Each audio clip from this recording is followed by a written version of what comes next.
The first 4 specimens of the American SLS rocket are equipped with RS-25 rocket engines, which come from the Space Shuttle era.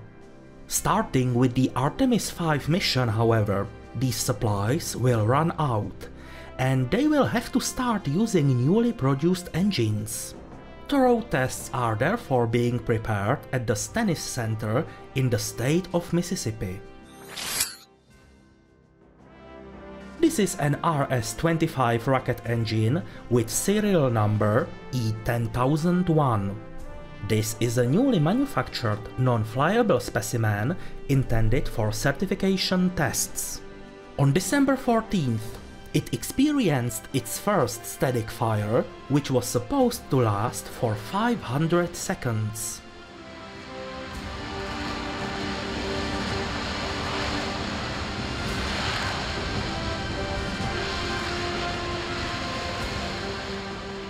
As part of this test, it was observed how the newly manufactured parts work together. This test was also supposed to open the door to a whole series of static fires, starting next year. 12 static fires are going to demonstrate that the newly manufactured parts can handle the expected workload and can be used on SLS rockets. During the current test, for example, the nozzle and the control unit were still original, but for the phase itself, these parts will be replaced with new pieces.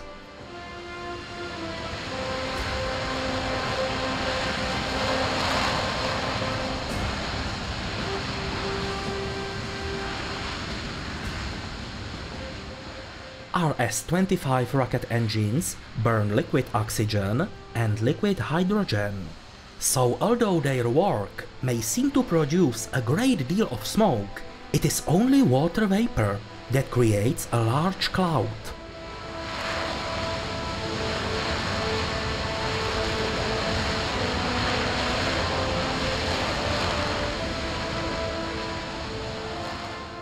This fire was supposed to last 500 seconds, but the engine died after only 209 seconds. However, no engine failure caused the early termination.